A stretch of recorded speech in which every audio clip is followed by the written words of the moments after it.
ven a través de Canal 9, señal abierta, televisión legislativa, 83 en la red de Claro, 116 en la red de Tigo. Como es habitual, este espacio parlamentar lo tenemos dedicado a nuestros diputados y diputadas. Hoy ya se encuentra con nosotros el diputado Juan Alberto Valiente Álvarez, que representa al Departamento de la Libertad y al Partido Arena. Bienvenido, diputado. Bueno, buenos días, muchas gracias por tenerme aquí, darme la oportunidad de dirigirme a los ciudadanos a través de estos medios de la Asamblea Legislativa. Importante explicarle a nuestros amigos y amigas que este espacio es para conocer el trabajo, el avance que se desarrolla en las diferentes comisiones a los que nuestros diputados pertenecen. Es el caso del diputado Juan Valiente, que integra dos comisiones, la Comisión Financiera y la Comisión de Cultura y Educación, y vamos a tratar de esbozar qué es lo que se está haciendo en estas dos comisiones y, por supuesto, temas de carácter de coyuntura, ¿no?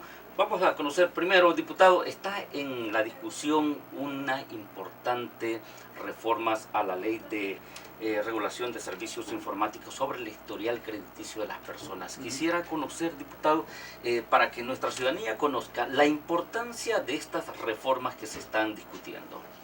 Bueno, en la Comisión Financiera ese es uno de los temas que actualmente estamos revisando. Esperamos incluso terminar esta mañana de revisar las reformas. Hoy hay comisión a las 9:30. Y básicamente lo que se busca con estas reformas es, primero, tratar de armonizar los intereses de los ciudadanos con los intereses del mercado financiero.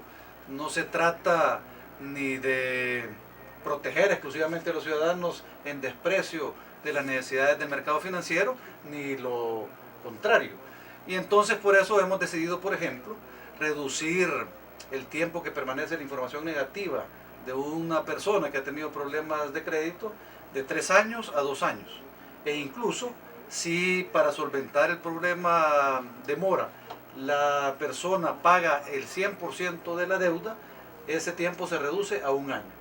O sea que lo que estamos tratando es de evitar que un problema específico que haya tenido una persona lo sacrifique durante mucho tiempo, sino que sea restringido. Segundo cambio importante es hacer claramente, dejar claramente establecido en la ley que la propiedad de la información es de las personas, no de las empresas que la manejan. Y por ello se ha sido muy cuidadoso en garantizar que para cualquier uso de esa información tiene que haber una autorización expresa.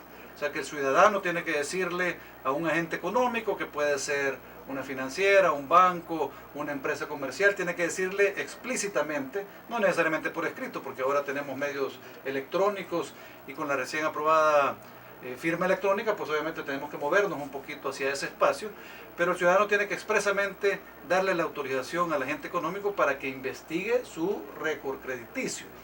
Si no tiene esa autorización expresa, hemos incluso aumentado las multas y las penas para las instituciones y las empresas que hagan uso de esa información sin la autorización debida.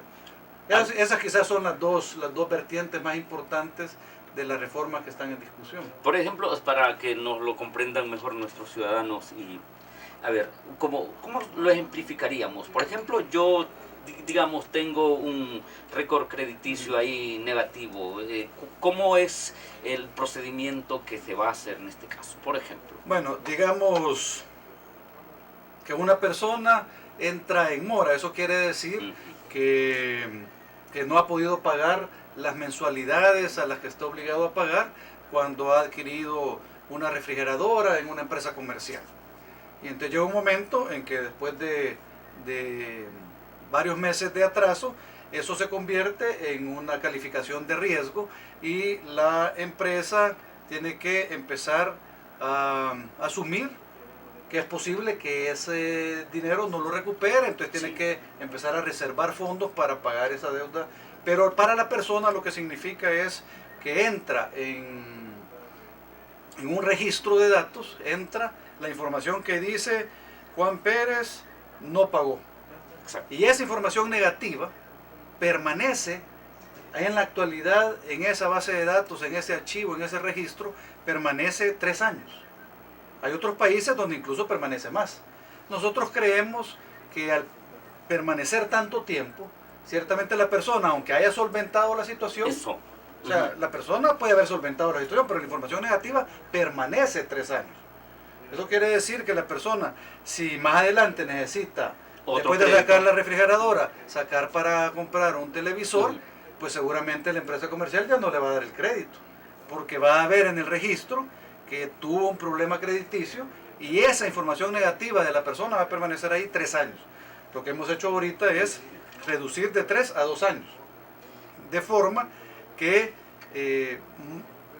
digamos, con menos problemas, esta persona va a poder acceder nuevamente a un crédito después de ese periodo. E incluso si la persona paga el 100% de la deuda, porque a veces uno entra en una situación crediticia temporal y logra pagar el 100% de la deuda, esa información negativa ya solo va a permanecer 1 año. Los ciudadanos lo que tienen que entender es que aunque arreglen la situación de mora, la información negativa, ese problemita que tuvo, permanece en el registro, en la visión de las empresas durante 3 años ahorita. Claro, no es que inmediatamente yo terminé de cancelar mi deuda, inmediatamente ya mañana ya aparezco solvente en el sistema. Si uno tiene un problema financiero, esa información negativa, aunque ya la haya solventado, permanece en el historial de uno durante 3 años. Con las reformas va a permanecer 2. Si uno paga el 100% de la deuda, se va a reducir a 1.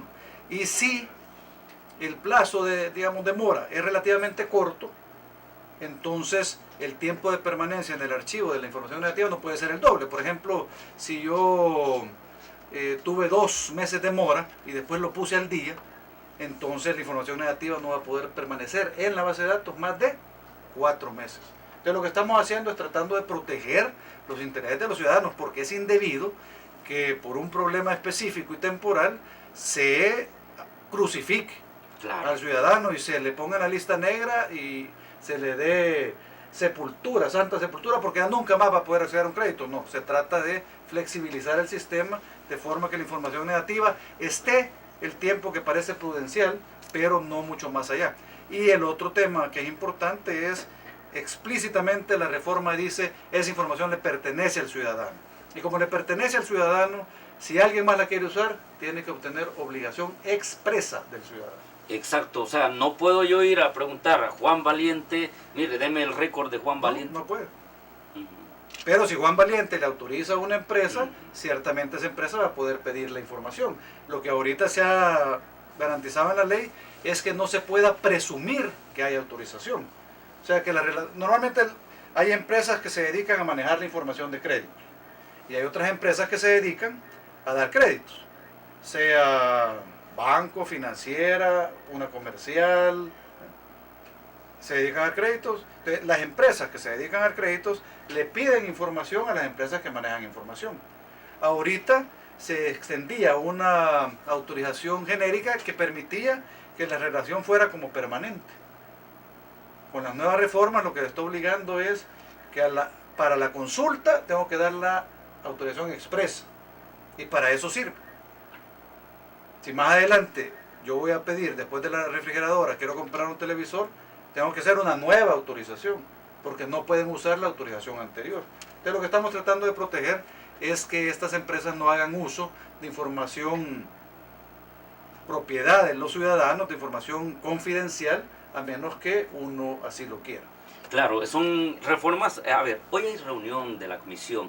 ¿Eso va a dictaminarse para que se conozca el día de mañana? Esperamos. Lamentablemente nos toca reunión de comisión financiera el día que hay junta directiva. Y entonces no podemos enviar el dictamen antes de la junta para que se programe. Sí. Sin embargo, estamos esperando solicitar modificación de agenda el día de mañana para pasar el dictamen favorable. Lo único que quedó pendiente en la reunión de la semana pasada es el tema de protección de la información de los ciudadanos cuando estas empresas sean suspendidas o cesen de operar. Por ejemplo, tenemos una compañía que maneja, por ejemplo, información de las personas. Puede ser que decida irse del país, puede ser que haya violado algunas regulaciones establecidas por el BCR o por la superintendencia y se le suspendan las operaciones. Entonces, en esos casos, nosotros queremos garantizar que las instituciones del Estado toman control de la información de las personas para evitar que haya un uso malicioso posterior.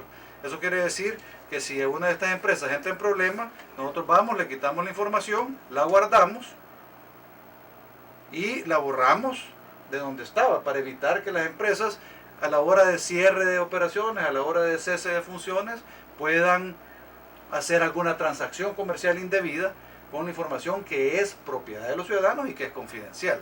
Entonces, en ese caso nos preocupaba todo el tema de la tecnología, porque actualmente las empresas pueden funcionar aquí en el país, pero la información puede estar en cualquier parte del mundo.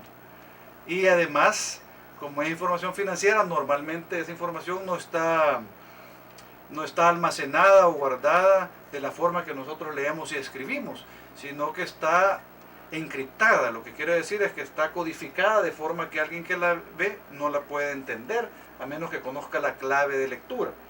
Entonces, nosotros queremos garantizar primero que efectivamente las instituciones del Estado tengan la potestad de conseguir la información. Segundo, que la puedan conseguir en forma legible, por si en algún momento se necesitara para algo. Y evitar que al estar fuera del país, en un servidor en Tailandia, en Estados Unidos, en Costa Rica, y al estar encriptada, que al final sea una información que no sea útil, que no pueda ser validada o verificada, para confirmar que la empresa haya entregado la información correcta, porque si a uno le dan un archivo, pero ese archivo solo tiene información codificada, ¿cómo va a saber la superintendencia del sistema financiero que le están dando la información correcta? Claro, bueno, son temas que están justo en el momento de la discusión en la Comisión Financiera y que nuestro invitado hoy, el diputado Juan Valiente, nos está explicando así con ejemplos, con detalle, en qué medida esto va a impactar, en qué medida va a beneficiar a los ciudadanos y en qué medida también va a permitir a las empresas o a los agentes, en este caso, de controlar esa información, pues no abusar de ella. A ver, diputado, dejando ese tema, que por cierto está ya casi, se puede decir, sí, está calientita ya. Va para el jueves, va para el jueves.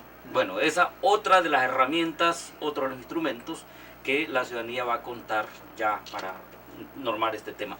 Otro de los temas, diputado, que está que se ha conocido siempre en la Comisión Financiera es la propuesta de ley de remesas. Cuénteme, conocimos la vez anterior que había una propuesta, hay una iniciativa ahí. Cuéntenos, ¿cómo avanza? ¿Está agendada en la Comisión? ¿Se le va a dar trámite? Bueno, ahorita lo que de hecho pasamos hace varias semanas fue una modificación a las instituciones que son fiscalizadas por la Superintendencia del Sistema Financiero, para lograr que todas aquellas empresas que intervienen en la transferencia de efectivo puedan ser fiscalizadas por la Superintendencia. Obviamente bajo un marco normativo que establezca el Banco Central de Reserva. De hecho, si ven los periódicos de este día, van a ver un campo pagado del Banco Central de Reserva donde informa que ya la normativa para la supervisión de remesas está lista, y entonces van a empezar a fiscalizar. Lo que sucedía era lo siguiente: nosotros recibimos información de la superintendencia que indicaba que bajo el modelo de remesas había transacciones financieras extrañas. Por ejemplo, personas que recibían más de $100,000 al mes de remesas, lo cual era un poco fuera de toda realidad, y parecía indicar que podíamos estar teniendo evidencia de lavado de dinero, de otro tipo de transacciones ilícitas, y por lo cual era importante permitirle a la superintendencia que empezara a fiscalizar a esas empresas. Ahora, lo que está preparando la superintendencia y el Banco Central de Reserva es una ley de sistema de pagos, para que sea un poco más integral y que dentro de esa ley, dentro de ese marco, pues podamos ver el tema de remesas específicos. De momento, lo que se hizo fue una modificación muy puntual a un artículo, se agregó un literal para que la superintendencia pudiera supervisar estas transacciones y que, bajo la normativa del Banco Central de Reserva, todas estas empresas estuvieran fiscalizadas y supervisadas por la superintendencia.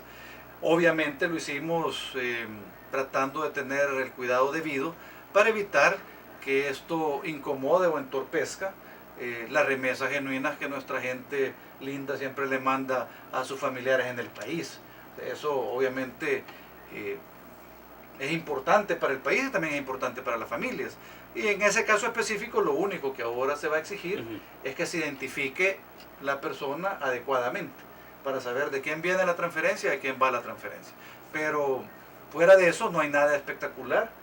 O sea, las transacciones normales que mandan del exterior a las familias en el país van a permanecer y van a continuar. Lo único que permitimos que ahora la superintendencia pueda, en caso que haya transacciones extrañas como la que le mencionaba, creo que el monto exacto era $126,000 al mes, pues entonces ya la superintendencia pueda entrar directamente a ver el caso para tratar de descubrir que si se trata de lavado de dinero, pues evitar esa práctica ilícita que corrompa la estructura del país y la legalidad en el país. Y es que tomando en cuenta que las remesas es un importante aporte que hacen nuestros ciudadanos, y de allí que se conocía la vez anterior, usted hablaba en esos mismos términos cuando se veía la posibilidad de tener una ley que regule en este caso o que norme las remesas, porque pudiera ser de que con una ley pues se le dé un giro a esas remesas, o que tengan, por ejemplo, hablaban otros diputados de que puedan ser invertidas, o que puedan, por ejemplo, hablaba, no sé si el diputado Calixto Mejía hablaba de que, por ejemplo, en la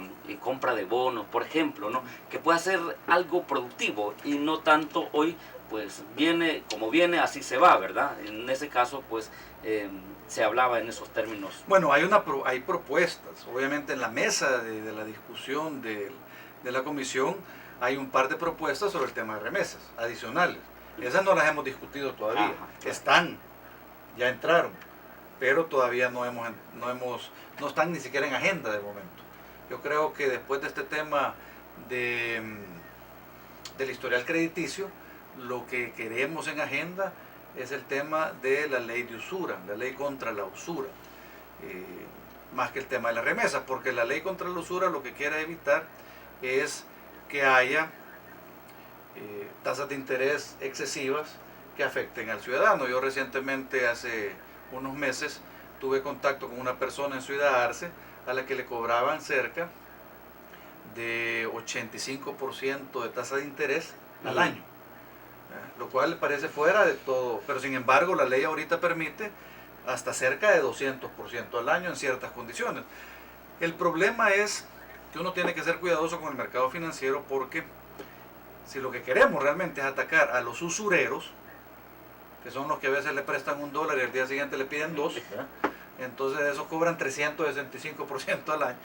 Si lo que queremos atacar a los usureros, también tenemos que tener un poco flexibles con el mercado financiero regulado y formal, porque hay condiciones en las cuales probablemente el riesgo es muy alto, y como el riesgo es muy alto, por ejemplo en este caso se trataba de una joven casada con un hijo, esperando otro hijo, con un negocio familiar pequeño pero no formalizado, y entonces de un monto relativamente pequeño, $500, pero yo estoy seguro que si hubiera ido a las instituciones del sistema financiero tradicional, bancos o financieras, no le hubieran prestado el dinero porque no tenía cómo respaldarlo.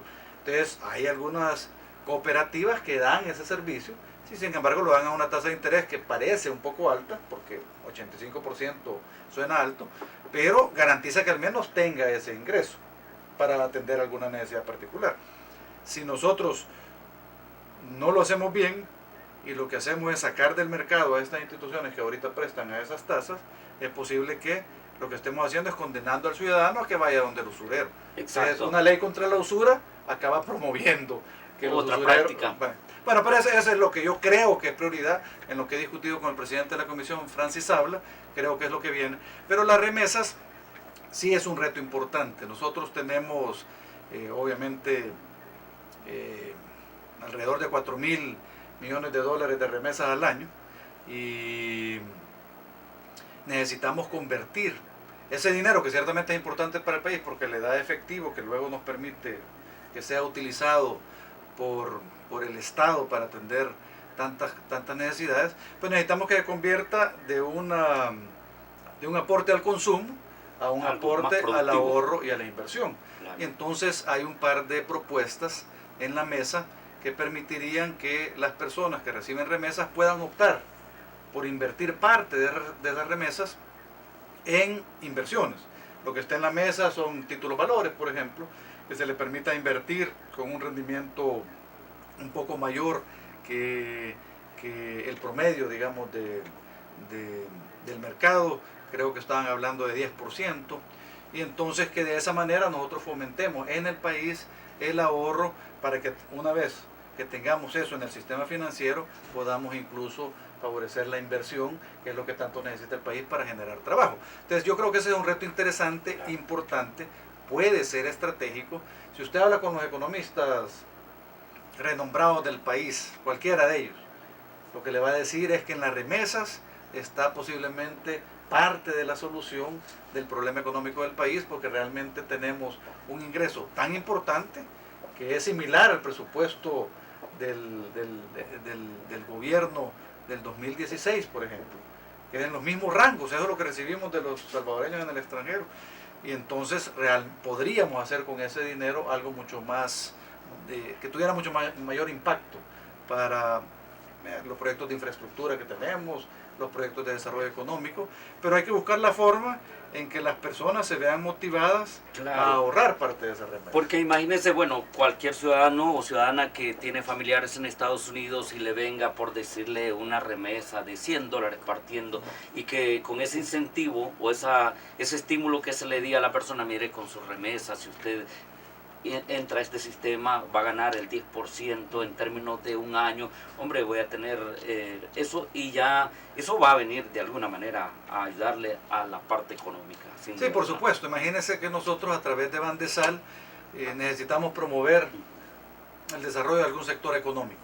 Pues ciertamente Bandesal pudiera poner títulos a nivel de la bolsa, títulos de inversión, donde las personas, digo, con el 10% que capturemos, pues ya tendríamos unos 400, 500 millones de dólares, con los cuales algo se puede hacer importante para el país, especialmente en este momento que la situación fiscal es tan delicada, pues ciertamente podría ser un mecanismo de contar con recursos para las inversiones estratégicas. Claro, estamos conversando con el diputado Juan Valiente esta mañana en Parlamentar, comentándonos de los avances y la importancia que tiene el trabajo que está desarrollando la Comisión Financiera sobre estos instrumentos de ley que se están generando. Vamos a hacer una pequeña pausa, pero al regresar vamos a continuar con más y vamos a explorar también el trabajo, conocer el trabajo que se está desarrollando en la Comisión de Cultura y Educación. Ya regresamos.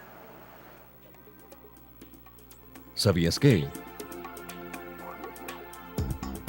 La doctora María Julia Castillo fue la primera mujer en asumir la presidencia de la Asamblea Legislativa.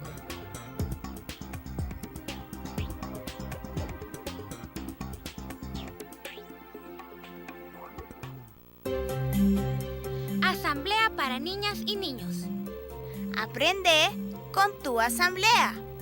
¿Sabes qué trabajo realiza una diputada o un diputado?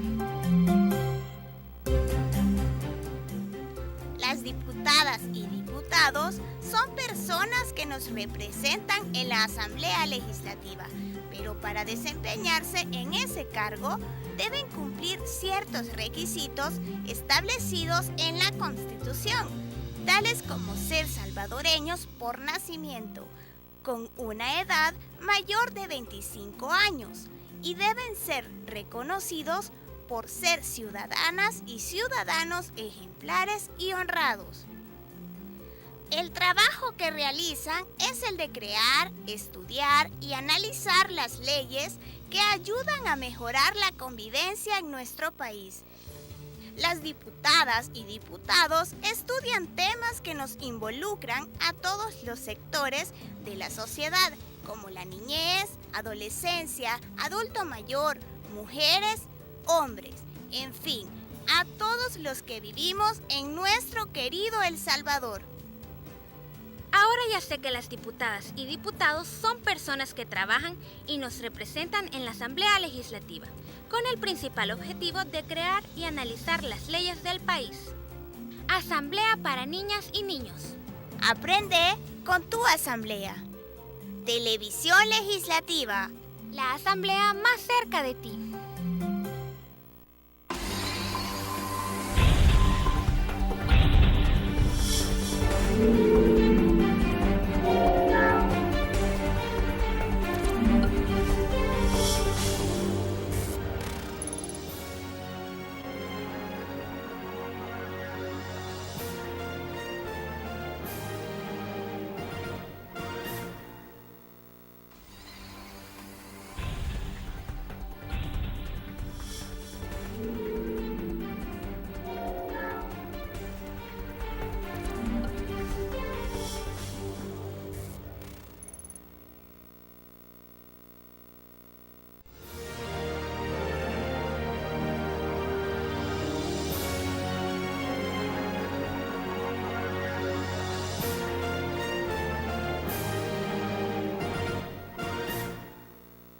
Continuamos en Parlamentar con el diputado Juan Valiente, que esta mañana está con nosotros, y bueno, ya conocimos un poco el tema de la Comisión Financiera, lo que se está discutiendo.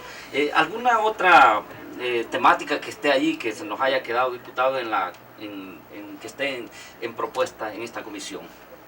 Bueno, hubo una pieza que entró y la comenzamos a discutir sobre cómo facilitarle a los pensionados acceso a crédito, acceso efectivo al final de sus vidas, para hacer realmente que puedan tener una vida más digna en esos momentos que a veces son tan difíciles y a veces incluso un poco solos. Y entonces estamos estudiando algunas propuestas. La propuesta específica que entró fue cómo acceder al crédito para que sea financiado a través del flujo de la pensión futura. Eso quiere decir que yo accedo a un crédito y de mi pensión, que si me dan, póngale $100, de esa pensión me deduzcan $20 para ir pagando el crédito que yo saqué. Y obviamente tendría un seguro de vida, de forma que si yo llegara a fallecer, pues del seguro pues se pague ese crédito y no haya ninguna implicación para los herederos, para mis hijos. Ahora, lo que realmente eso motivó fue estudiar legislación de otros países. Sí. Y especialmente la de España tiene algunos modelos interesantes por medio de los cuales se favorece a los pensionados vía créditos o vía anticipos de dinero con base en los bienes que los pensionados puedan tener, entonces los bienes inmuebles. Entonces ahorita está en la mesa de discusión, vamos a evaluar legislación de otros países y lo que creemos que sea más conveniente para nosotros, y con base en eso probablemente haya a final de este año, inicios del otro, algo al respecto. Bien, vamos a estar muy pendientes de ello, diputado. Ahora pasemos al tema de la Comisión de Cultura y Educación. Recientemente, precisamente ayer, estuvieron trabajando en unas importantes, por ejemplo, se declara o se va a declarar el Día Nacional de la Desaparición Forzada, un tema que está allí, entre otros. Cuéntenos la fundamentación para decretar ese día. Bueno, solo quería advertirles a los ciudadanos que básicamente la Comisión de Cultura y Educación tiene como 3 grandes áreas. La primera área es la parte como normativa de la educación y la cultura. La segunda área es el tema de las distinciones honoríficas, reconocimientos. Y la tercera es el tema del calendario cívico, que es donde pues, la Asamblea Legislativa puede autorizar celebraciones de distintos temas en días específicos del año. Así, por ejemplo, está el Día del Niño y la Niña, que tradicionalmente en el país ha sido el 1 de octubre, que ahorita está regulado para que sea el segundo domingo, y digamos el Partido de Ariana está pidiendo que regrese a ser el 1 de octubre el día en el que celebremos al niño y a la niña, porque esa es la tradición, y aunque la Asamblea Legislativa haya decidido pasarla al segundo domingo, en la práctica todo el mundo sabe que es el 1 de octubre. Claro. Entonces, y eso vendría de alguna manera a homologar, bueno, y evitar esas diferenciaciones, niña por un lado, niño por otro, cuando la niña... No, sí, lo importante es también a tratar de respetar las tradiciones de los salvadoreños. Es como que quisiéramos que el 12 de octubre dejara de ser el Día de la Raza. Si el 12 de octubre ha sido el Día de la Raza desde siempre, desde que yo por lo menos me acuerdo, y seguramente muchos años atrás, y va a seguir siendo así. Entonces nosotros tenemos que en alguna medida también respetar esas celebraciones tradicionales de los salvadoreños y garantizar que así sea.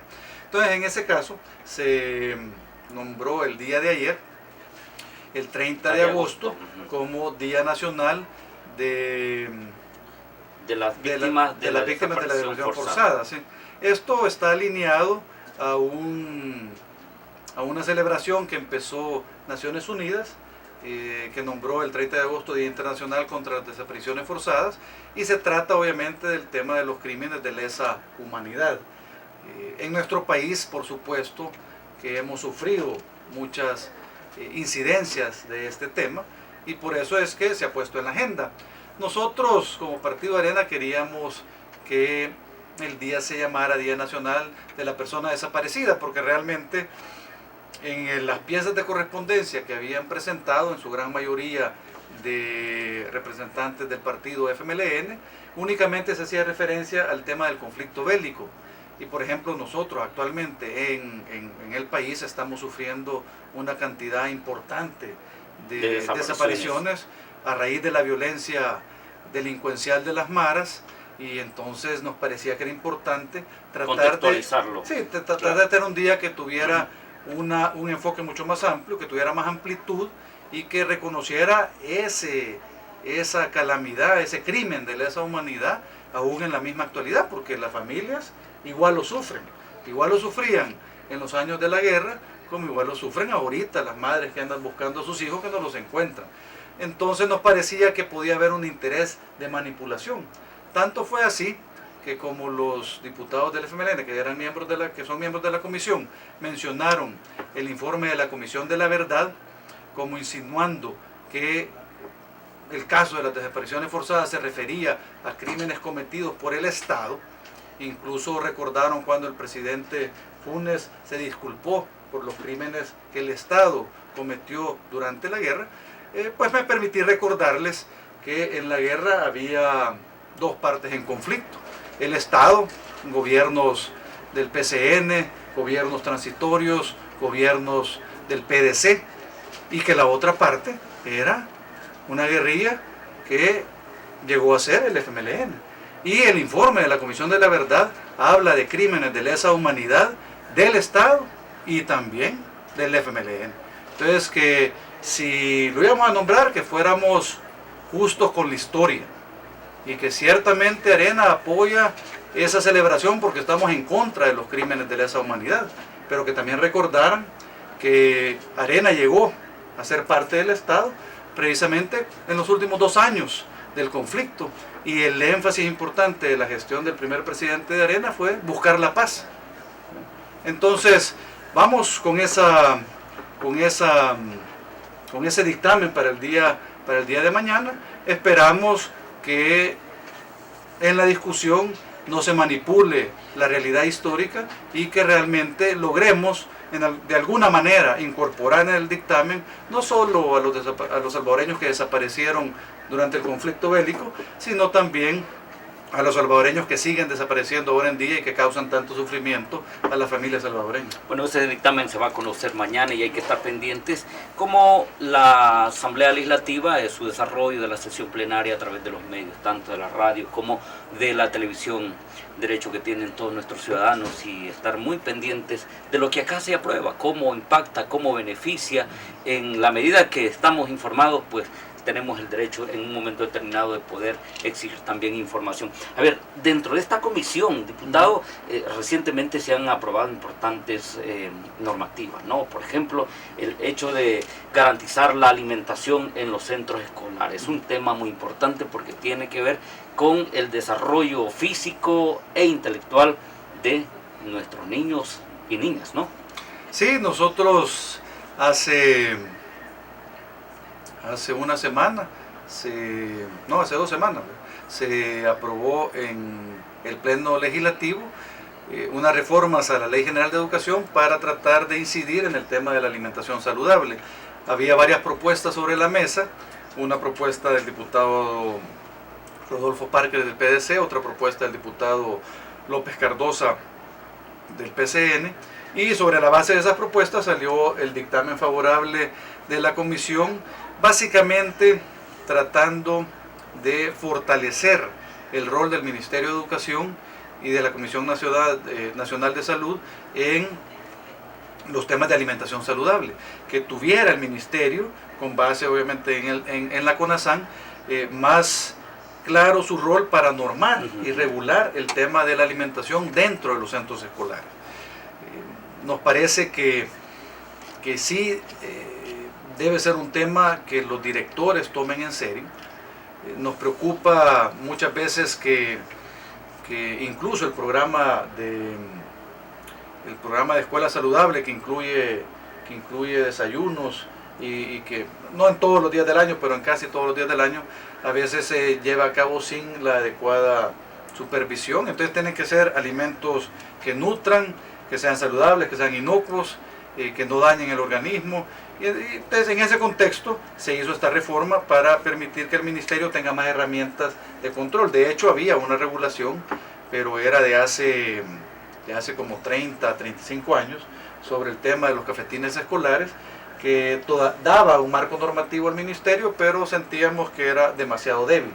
Y por eso se hicieron las reformas, en este caso a la Ley General de Educación, en el artículo 113, para precisamente trasladar al ministerio más claramente su rol en garantizar que nuestros estudiantes tienen opciones alimenticias saludables en los cafetines. Eso no quiere decir que el objetivo de la ley era prohibir alimentos, no. El objetivo de la ley es promover una mayor conciencia sobre la nutrición, sobre los alimentos saludables y precisamente garantizar que los cafetines dentro de los centros escolares ofrezcan esas alternativas a los estudiantes. Sí, es una práctica que nuestros estudiantes se les da, bueno, en el caso de las personas que tienen la posibilidad de darle $1 o menos o más, pues termina en chucherías, como se le llama, o en productos chatarras que en el mejor de los casos pues ayuda un poco, pero no es lo mejor. Entonces de ahí la razón, ciertamente, ¿no? Sí, bien. Nosotros, fíjese que todo le iba a comentar, o sea, eso, el objetivo es el sistema de educación pública, pero en el sistema de educación privada, en muchas instituciones, ya hay regulaciones. Por ejemplo, en la institución donde estudian mis hijos, pues hay ciertos productos que solo pueden ser adquiridos fuera del horario escolar. Entonces, y los niños más chiquititos, los de parvularia, ni siquiera pueden llegar al cafetín escolar. Ellos tienen que llevar todo en su loncherito. Y los docentes de alguna manera supervisan que lo que hay en las loncheras sea adecuado para que se nutran y para el proceso de aprendizaje, que no realmente genere problemas adicionales dentro del aula cuando adquieren probablemente productos que tengan excesiva azúcar o que no hayan desayunado adecuadamente y consuman otros productos. Entonces, si esas regulaciones son factibles en las instituciones educativas privadas, ¿por qué nosotros no nos vamos a garantizar que el mismo derecho asista a los estudiantes de las escuelas públicas, donde ahorita estaba un poco descuidado ese tema?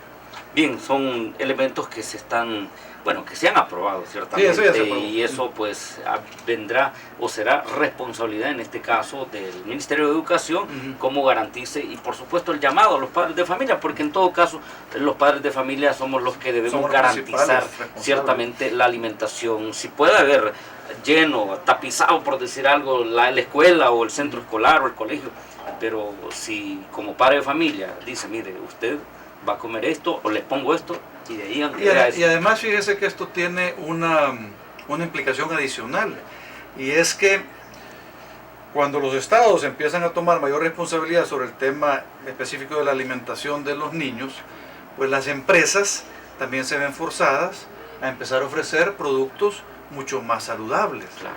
O sea, ahorita lo que estamos diciendo es de alguna manera dando lineamientos para que el ministerio establezca que en un centro educativo el cafetín escolar pueda tener distintos tipos de bebidas para los estudiantes, pero que los estudiantes sepan que las bebidas naturales pueden ser mejores que otro tipo de bebidas. Eso lo que va a hacer es que las empresas comerciales que se dedican al rubro de las bebidas también van a producir alternativas que sean más saludables, precisamente para siempre tener negocio, pero nosotros del lado del padre de familia nos garantizamos que sea un producto más beneficioso, más nutritivo para el estudiante. Sin duda alguna, lo importante es que está allí ya eso y es responsabilidad de las instituciones y de los padres de familia. Diputado, entremos a uno de los temas ya en temas de coyuntura, por ejemplo.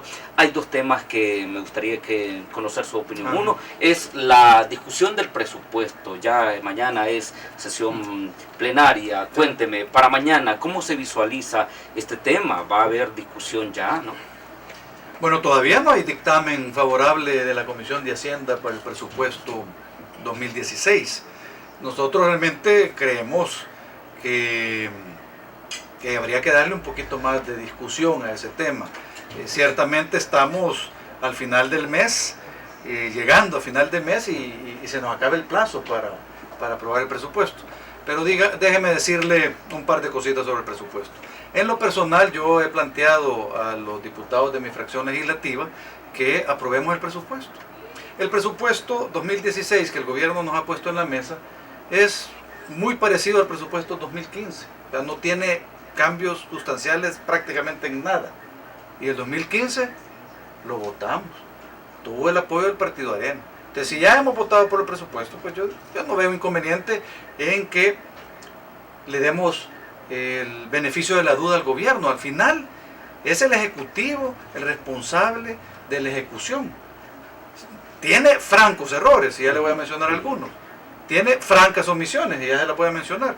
Pero al final lo que estamos diciendo es, bueno, si en ese palo se quiere ahorcar, que se ahorque. Al fin, le tiene que dar cuenta a los ciudadanos y le tiene que decir, vaya, mire, yo lo presupuesté, esto hice y eso le va a impactar. Vamos a ver si es cierto. Vamos a ver si hay más medicinas en los hospitales, vamos a ver si hay mejores condiciones en los centros escolares. Y el ciudadano sabrá evaluar si el gobierno está haciendo su trabajo. Sin embargo, nosotros quisiéramos darle el apoyo garantizando algunas condiciones mínimas. Miren, el proceso de presupuesto tiene que cambiarse radicalmente. ¿Por qué? Porque no atiende las prioridades del país. Nosotros sabemos desde hace muchos años que si no llegamos a invertir 6, 7, 8% en educación, 8% sobre el PIB, pues no vamos a lograr tener los recursos para darle a los ciudadanos, a los jóvenes, a los niños, a las niñas la mejor educación. No lo vamos a tener. Y sin embargo, en lugar de aumentar, vamos para atrás. La inversión en educación en el año 2015 es como 3.46, no me acuerdo exactamente, pero el año entrante va a ser menos. ¿Están dadas las condiciones, diputado, económicas para hacerse? Por eso es que yo creo que el presupuesto tiene que hacerse de otra manera, como darle la vuelta al calcetín. Bueno, mire, si el gobierno realmente debe responder a las necesidades que tienen los ciudadanos, el gobierno debería decir, bueno, en educación, que es una de las prioridades, o debiera ser una de las prioridades, necesitamos no 940 millones, necesitamos 1.100 millones. Entonces uno agarra y pone los 1.100 millones. ¿Cuál es la otra prioridad? Salud. Bueno, dicen que la ministra ha dicho que necesita 30 millones para tener más medicinas, que no están en el presupuesto. Es la misma ministra de este gobierno. Ella dice, necesito. No están. En Comisión de Hacienda, que yo llegué ese día, la ministra dijo que no podía cumplir con la ley. La ley le exige al Ministerio de Salud dedicar 1% del presupuesto nacional a vacunas para proteger la salud de los niños y las niñas, los más chiquitos. ¿Y qué es la respuesta del funcionario? No hay dinero. O sea, eso es una irresponsabilidad grasa. ¿Qué necesitamos en salud? Tanto. Bueno, lo ponemos. ¿Qué necesitamos en seguridad? Tanto. Bueno, ¿qué nos quedó? Y con lo que nos quedó, vemos qué hacemos. Es que así funcionamos en las casas. O usted cuando llega a su casa, llega el dinerito, lo primero que hace es decirle al hijo, mira hijo, en estos $5 anda a reventártelos a la tienda. Comprar lo que te da la gana, aunque no tengamos para comer. No, no hace eso. Uno pone el dinero en las prioridades de la casa. ¿Y cuáles son las prioridades de la casa? Alimentación, educación, pago de servicios, agua, luz, cable, celular. Esas son las prioridades. Lo que sobra, mira, no me sobraron $5. Me sobró estos 25, vaya, anda a la tienda y comprate algo con los 25. ¿Va? Eso debería ser el gobierno. Entonces, ¿cuáles son las prioridades del país? Educación, salud, seguridad, pero no es así. Entonces, nosotros lo que le estamos pidiendo al gobierno es que haga algunos cambios que realmente comiencen a beneficiar a la gente. Queremos esos 1.100 millones en educación. Mire, los políticos tenemos años de estarle diciendo a la gente que son lo más importante. Y los temas que benefician directamente a la gente no los financiamos como es la educación. Entonces, eso no tiene lógica. Y no es partidario, eso es, si nosotros queremos salir adelante, yo le decía la semana pasada a la gente de mi partido que le tomáramos la palabra al diputado Medardo González. Él salió ante TCS diciendo que Costa Rica es mucho mejor que El Salvador.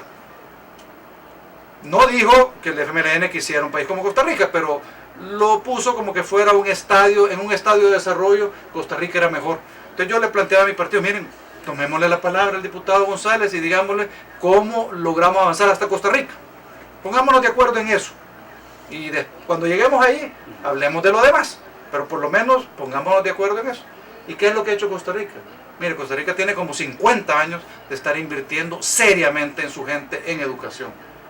Y entonces, por supuesto, tiene gente más educada, gente más capaz, gente que ha tenido la posibilidad de desarrollar todas sus potencialidades y por eso es tan atractivo. Además de otros temas, tiene un buen sistema de salud y tiene un sistema que permite las inversiones extranjeras privadas en el país para desarrollar económicamente al país. Entonces, yo creo que realmente el gobierno debería poner más dinero en educación, que lo necesitamos, resolver el tema de salud en términos de medicinas y de lo que la ley requiere de inversión en vacunas. Es que, mire, cuando existe una ley, no es discrecional del funcionario, ni del ministro de Hacienda, decir que no vamos a poner el dinero que la ley exige que pongan. Es como que me dijeran ahora que ni siquiera le vamos a dar el 6% del presupuesto nacional al sistema judicial porque no hay dinero. No, pues si la ley lo exige, no es discrecional. Entonces, tendríamos que solventar esos problemas, incluir el tema de los veteranos. O sea, mire,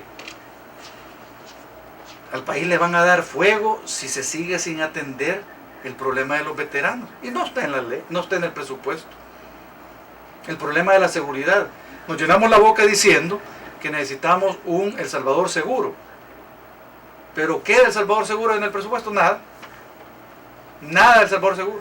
Que ahí hay una discusión, ¿no? En tanto de que, bueno, de hecho acá se ha dicho, bueno, por ejemplo, el rol de la Corte Suprema de Justicia a través de la Sala de lo Constitucional, donde para los 900 millones de dólares, que en buena parte el tema de seguridad vendría a ser de alguna manera financiado o el soporte para ello, ¿no?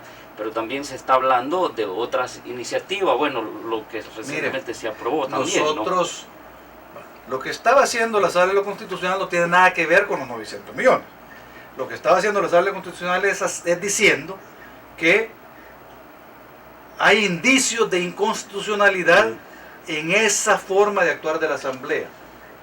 ¿Y cuál es la forma de actuar de la Asamblea?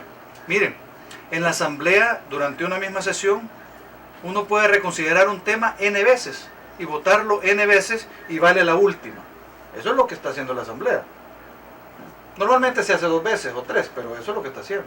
Cuando la Constitución dice que si una iniciativa no es votada, no es aprobada en el Pleno, debe pasar a archivo. Obviamente la Constitución no dice, bueno, la última versión de las N consideraciones y reconsideraciones, no, eso no dice la Constitución. Entonces, esa interpretación es lo que está en juicio y está pendiendo sentencia. Pero nosotros le dijimos al FMLN, miren, le ofrecemos poner 150 millones al año durante 5 años. ¿Cuánto es eso? Son 750 millones. No han aceptado la propuesta. Y se llenan la boca diciendo que culpa de la sala. No, hombre, si los que aprobamos los préstamos somos nosotros los diputados. Dejen de ver a la sala. Negocien con nosotros. ¿Y qué es lo que nosotros planteábamos? Que se hiciera un uso más sensato del presupuesto y del dinero del Estado. Que se siguiera pensando adecuadamente en el tema de los tributos y las contribuciones especiales y de los impuestos, porque realmente estamos en una situación económica delicada. Entonces nosotros le propusimos, emitamos bonos por 750 millones. ¿Cree que nos han llamado? No, no nos han llamado. No ha existido nuevamente, diputado, como fracción. Bueno, ahorita estamos precisamente en los días finales de la discusión del presupuesto, porque ciertamente tendría que aprobarse en una de las próximas sesiones, en una de las próximas plenarias. Y vamos a ver si es posible garantizar que efectivamente los ciudadanos reciban lo mínimo que necesitan, que es buena educación, buena salud y seguridad. Estamos dispuestos a dar nuestros votos por el presupuesto, y yo en lo personal quisiera convencer a mi fracción que lo diéramos de cualquier manera. Mire, no hay peor sordo que el que no quiere oír. Entonces, nosotros podemos decirle, tenemos estudios, el mundo lo dice, los estándares internacionales, hay que aumentar la inversión en educación. Hoy salió un artículo en el periódico que dice, de los mismos funcionarios de este gobierno, que dicen, miren, acordemos algo para aumentar, pero en el presupuesto no lo dice. Eso es un poco absurdo. Deberíamos hacerlo. Será, me imagino, diputado, con las apreciaciones y las valoraciones que ustedes han hecho ya en la hora, cuando sea el dictamen y baje. Lo cierto es que está en discusión. Está en discusión. Diputado, son las 8 de la mañana, prácticamente el tiempo se nos acaba. Será en otra ocasión que se nos agotó. Teníamos el tema fiscal, pero bueno, lo vamos a... Bueno, las pensiones las han dejado descansar un ratito, sí. Y vamos, podemos regresar. Regresaremos, por supuesto, en otro programa. Muchísimas gracias, diputado, y primera vez que lo tenemos en este espacio y será en la próxima que abordemos más. Bueno, gracias, buenos días, un gusto haber estado aquí, compartir con ustedes y con los ciudadanos.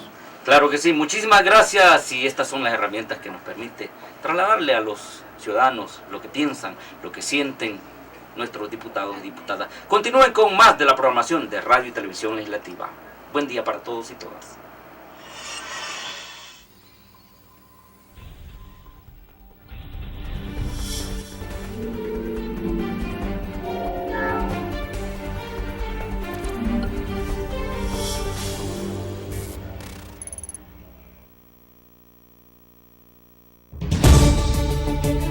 De lunes a viernes, a las 6:30 de la mañana, mantente bien informado con TVL Noticias, primera emisión. Claudia Marroquín y Maya Escobar te presentan detalles completos de la agenda diaria, el trabajo de las comisiones y todo lo relacionado con el día a día del Parlamento. Infórmate con TVL Noticias, primera emisión, de lunes a viernes a las 6:30 de la mañana. Encuéntranos en Canal 9 en señal abierta, 116 en Cable Tigo y Canal 83 de Claro. Y en tiempo real en nuestra página web www.asamblea.gov.sb. Asamblea Legislativa, más cerca de ti.